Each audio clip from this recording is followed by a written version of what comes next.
ബുദ്ധിയും വിവേകമൊക്കെ ദൈവം തന്നിട്ടുണ്ട്. നമ്മളത് ഉപയോഗിക്കുന്ന രീതി നമ്മുടെ സ്വാർത്ഥതയ്ക്ക് വേണ്ടി അച്ഛമ്മ പറഞ്ഞ പോലെ അടിച്ചുപൊളി നമ്മളെപ്പോഴും അത് മാത്രമാണ് നമ്മുടെ മനസ്സിൽ. അപ്പോൾ ഇതിനൊക്കെ എങ്ങനെ സംരക്ഷിക്കണം എന്നുള്ള ഒരു സംവിധാനം. ഇത് എന്തിനാണ് ഇതിനെ സംരക്ഷിക്കുന്നത്? ഇപ്പോൾ ജലമാണെങ്കിലും വളരെ കുറഞ്ഞ ഒരു നദിയാണെങ്കിലും പുഴയാണെങ്കിലും അരുവിയാണെങ്കിലും ഇതിൻ്റെ ഉത്ഭവം നിങ്ങൾ ആരെങ്കിലും കണ്ടിട്ടുണ്ടോ? ഏതെങ്കിലും ഒരു പുഴയുടെയോ ഏതെങ്കിലും ഒരു ജലാശയത്തിൻ്റെ ഉറവിടം ആരെങ്കിലും എവിടെയെങ്കിലും വീക്ഷിക്കാൻ ഇതുവരെ കഴിഞ്ഞിട്ടുണ്ടോ? ഇപ്പോൾ ഈ ഒരു പുഴ ഒഴുകുന്നു, അപ്പോൾ ഇത് എവിടെ നിന്നാണ് ഇതിൻ്റെ ഉത്ഭവം? അല്ലെങ്കിൽ ഒരു നമ്മുടെ വീടിൻ്റെ അടുത്ത് ഒഴുകുന്ന ഒരു ചാല്, നീർച്ചാല്, അതിൻ്റെ ഉറവിടം എവിടെയാണെന്ന് നിങ്ങൾ എപ്പോഴെങ്കിലും സമയം കിട്ടുമ്പോൾ അതിൻ്റെ റിക്വസ്റ്റാണ് കേട്ടോ. അത് നമുക്കൊരു ജീവിതത്തിൽ നമുക്ക് ഒരുപാട് പഠിക്കാനുള്ളൊരു ഇതാണ്, നമുക്ക് അനുഭവങ്ങളാണ് നമുക്ക് പുഴകളും നദികളൊക്കെ തരുന്നത്. കാരണം നമ്മൾ ഇപ്പോൾ ചതുപ്പ് നിലമായിരിക്കാം, കുറേ വെറ്റ് ലാൻഡ് ആയിരിക്കാം, അത് കഴിഞ്ഞ് കഴിയുമ്പോൾ ചിലപ്പോൾ ഡ്രൈ ലാൻഡ് ആയിരിക്കാം, അത് കഴിഞ്ഞിട്ട് പിന്നെ അരുവി ഒഴുകുന്നത് അവിടെ നിന്നായിരിക്കും. പക്ഷെ വളരെ തുള്ളികളായി ഒഴുകുന്ന വലിയ പുഴയായി വരുന്ന പെരിയാറിൻ്റെയൊക്കെ ഉത്ഭവം, അതുപോലെ തന്നെ ഒരുപാട് സ്ഥലങ്ങളുണ്ട്. അതൊക്കെ ഇങ്ങനെ പലപ്പോഴും അത് തേടി പോയിട്ടുണ്ട്. അപ്പോൾ നമുക്ക് ആ ഒരു തുള്ളി വെള്ളത്തിൽ നിന്ന് അല്ലെങ്കിൽ ഒരു ഡ്രോപ്പിൽ നിന്നാണ് ഇതിൻ്റെ ഉത്ഭവം എന്നുള്ളതാണ് നമ്മൾ ആദ്യം മനസ്സിലാക്കുന്നത്. നമ്മൾ കെട്ടി നിർത്തിയിട്ട് നമുക്ക് ആവശ്യത്തിന് തുറക്കാനൊക്കെ ഡാമും ഇറിഗേഷൻ പർപ്പസൊക്കെ ആയിട്ടുണ്ട്. പക്ഷേ ഈ ഒരു ജലം ഉത്ഭവിക്കുന്നതിൻ്റെ ഇത് മനസ്സിലാക്കണമെങ്കിൽ നമ്മൾ ആ അരുവികളിലൂടെ ചാലുകളിലൂടെ യാത്ര ചെയ്ത് മഴക്കാലങ്ങളിൽ നിങ്ങൾ അതിൻ്റെ അറ്റം എവിടെയാണെന്ന് നോക്കാൻ പറയാം. അത് തുടങ്ങുന്ന സ്ഥലം ഇതുപോലൊരു പുഴയോ അല്ലെങ്കിൽ നിങ്ങൾ താഴെ 1 കിലോമീറ്ററോ 2 കിലോമീറ്ററോ താഴെ കാണുന്ന ഒരു വെള്ളം ചാലൊന്നും അല്ലായിരിക്കാം. ഒരു ഡ്രോപ്പിൽ നിന്ന് തുടങ്ങിയാണ് ഈ പുഴ ഉത്ഭവിക്കുന്നത്. അത് നമ്മൾ മനസ്സിലാക്കി കഴിയുമ്പോഴാണ് ഇതിനെ സംരക്ഷിക്കേണ്ടതിൻ്റെ മഹത്വം എന്താണെന്നുള്ളത് നമുക്ക് മനസ്സിലാവും. കാരണം അങ്ങനെ ഒഴുകിയെത്തി അത് വലിയൊരു പുഴയായി, ഒരു ചാലായി, നദിയായി, അത് കടലിലേക്ക് പതിക്കുന്ന ഒരു വലിയൊരു പ്രക്രിയയാണ് പ്രകൃതി ചെയ്യുന്നത്. അത് ഒരു സ്ഥലത്ത് നിന്ന് നമ്മൾ കോരി ഒഴിക്കുന്നത് പോലെയല്ല.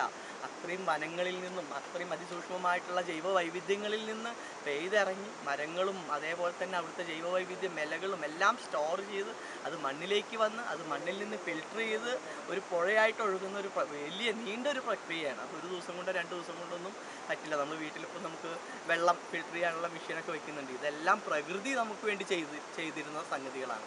അപ്പോൾ അതിന് നമുക്ക് ഈ ജലദിനത്തിൽ പറയാനുള്ളത്, പ്രകൃതിയിലുള്ള ജലാശയങ്ങളെ തുറന്ന് അതിൻ്റെ നല്ല രീതിയിലുള്ള സുഗമമായ ഒഴുക്കിനെ തടസ്സപ്പെടുത്താതെ അമൂല്യമായ ജലത്തെ അതിൻ്റെ സ്വാഭാവികതയിലേക്ക് ഒഴുക്കി വിടുന്നതിന് വേണ്ടി നമ്മളെല്ലാവരും സഹായിക്കും. നമുക്കതിനെ സംരക്ഷിക്കാൻ പറ്റിയില്ലെങ്കിലും ഒഴുകുന്നതിനെ തടസ്സപ്പെടുത്താതെ നമ്മുടെ വീട്ടിലെ മാലിന്യങ്ങളൊന്നും പുഴകളിലേക്ക് നിക്ഷേപിക്കാതെ നല്ല രീതിയിൽ അതിനെ സ്വാഭാവിക രീതിയിൽ ഒഴുകുന്നതിന് വേണ്ടി ശ്രമിക്കുക എന്നുള്ളതാണ് ഈ ജലദിനത്തിൽ എനിക്ക് എൻ്റെ പ്രിയപ്പെട്ട സുഹൃത്തുക്കളോട് പറയാനുള്ളത്.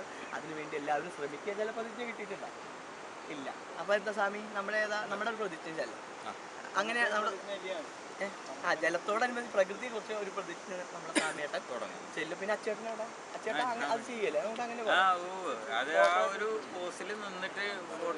ഇങ്ങനെ പോരെ?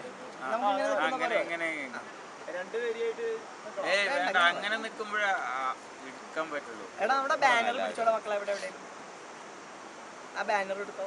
ആ ഒഴിഞ്ഞ ഗ്യാപ്പിൽ പിടിച്ച ആ ഗ്യാപ്പ്. അതെ, വഴിക്ക് വേണ്ട, മെല്ലെ പോയാൽ മതി. അതിന്റെ ഫോട്ടോ ആയിട്ട് കിട്ടുമോ? ആ കിട്ടും, ഫോട്ടോ ആയിട്ട് കിട്ടും. ഫോട്ടോ വേണമെങ്കിൽ സെപ്പറേറ്റ് എടുക്കാം. ഫോട്ടോ ഫോട്ടോ സെപ്പറേറ്റ് എടുത്താലേ.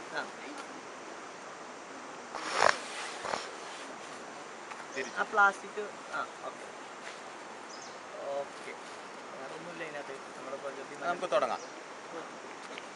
പ്രപഞ്ചശക്തിയുടെ അംശമാണ് ഞാൻ എന്ന ആത്മബോധത്താൽ ഇവിടുള്ള സർവ ചരാചരങ്ങളെയും ആത്മാർത്ഥമായി സ്നേഹിക്കുമെന്നും പ്രകൃതിക്ക് ദോഷം വരുന്ന ചിന്തയോ പ്രവൃത്തിയോ എന്നിൽ നിന്ന് ഉണ്ടാവുകയില്ലെന്നും ഇതിനാൽ പ്രതിജ്ഞ ചെയ്യുന്നു.